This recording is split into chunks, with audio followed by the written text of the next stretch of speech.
To describe yourself in a few words is a challenging obstacle. There's more to you than where your grandparents are from, or where you grew up, or who your parents know, or what state you're from. It's challenging because you're not defined by what people say about you or your past. I think the things that define you are what you choose to use to become a better person. To many athletes, their sport is something that has made them grow. It challenges them. It makes them stronger. It pushes them to be better in every aspect.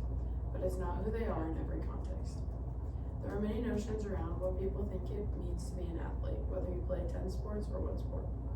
It's something most athletes depend on in their everyday routine. To them, it's who they are. Whether they went to college for that, or it's their job, or they advertise their sport with clothing brands, it really is who they have become. Medium.com says that athletes are driven, disciplined, and can often seem obsessed. To these athletes, this is who they are. It's what they've done their entire lives. An article titled How Sports Have Shaped Me says you can choose to let the failure define you, or you can choose to learn from it. As an athlete, I think this is so important. You can't let one singular factor dictate your career as an athlete, and you can't let it dictate how you grow in life. When you're trying to grow as an athlete, it's also important to put yourself first, your physical and your mental health. Without either of those, your skills are useless. Every athlete should always be working toward an end goal. You can have one end goal or 20 end goals. AthletesInAction.com says that I was running a race with no finish line. It also says there's an unspoken reality that no matter how good you do, you can always do better. If you choose to only define yourself as the kind of athlete you are, putting yourself in a position where you won't grow will be detrimental. If you're stuck, you'll feel it. You'll feel the burnout. You'll feel the rigorous routine that will eventually eat you alive on the inside. It will break down your mind and you'll suffer. Your skills will suffer. You won't get any better. Defining yourself as your sport can be so powerful, but it can tear you apart. If you so heavily put yourself into the position of identifying within your sport, when that starts to fall, so will you. I am a volleyball player, something I've defined myself as for the last 12 years of my life. I don't know life without it. When you work so hard towards something you want so bad, it physically hurts you when you don't get the outcome you expected.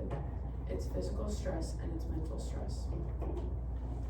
When you put all of your energy and all of your effort into wanting to succeed as an athlete, it's something that's going to weigh you down.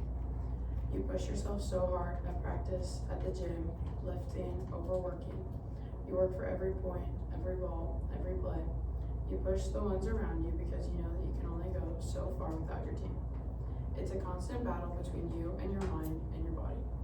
You push yourself every day to wake up and get up and go to school and then to practice or a game where you have to put forth everything you have. It's like you're living two lives all in one day. The worst part is you have to get up and do it all again tomorrow.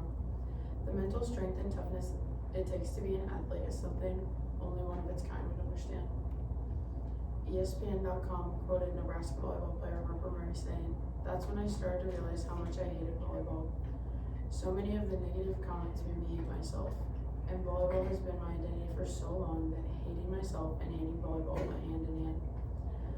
This quote from Murray really stands out to me. As someone who has dealt with burnout among handfuls of other things, this couldn't be closer to the truth. When your identity lies within your sport, once you start to grow hatred towards one, hatred towards the other is falling right behind it. For me, the hatred wasn't exactly for the sport itself. I hated the way teammates would act. The thing is, when you've been playing as long as I have, it's not hard to read players, whether that's the way they act or the way they play the game. You can tell when a cocky outside hitter only cares about getting to 1,000 kills or the libero to 1,000 digs. Work towards your milestones, but you'll go nowhere if you can't be a team player. I've had coaches that push me so hard to become my best, that celebrate your victories, win or lose. But the things that truly defeat you are the coaches that tear you apart piece by piece. It breaks you down slowly, so slowly you don't even realize it until you're so far into the hole. You're not quite sure how to escape it. It traps you in a dark mental state, and if you've already been in one, it's like someone locked you in a room and threw away the key. It hurts you. It weakens you. After a while, you'll notice you can only take so much of that coach or teammate at each practice before you start to break apart. You'll slow down and break down, and your teammates might think you're just having an off day. Your coach will probably think the same. But you know that's not what it is. It's the lack of support and the pain you're experiencing on the inside. Pain because you once loved this sport. You once loved playing for this coach. You once loved how happy and excited you were to come to practice every day. Ability doesn't define an athlete. Performance defines an athlete. Or performance doesn't define an athlete. You show up to practice in games day in and day out. You put your best effort into everything you do for the sport. You're an athlete. I'm a volleyball player.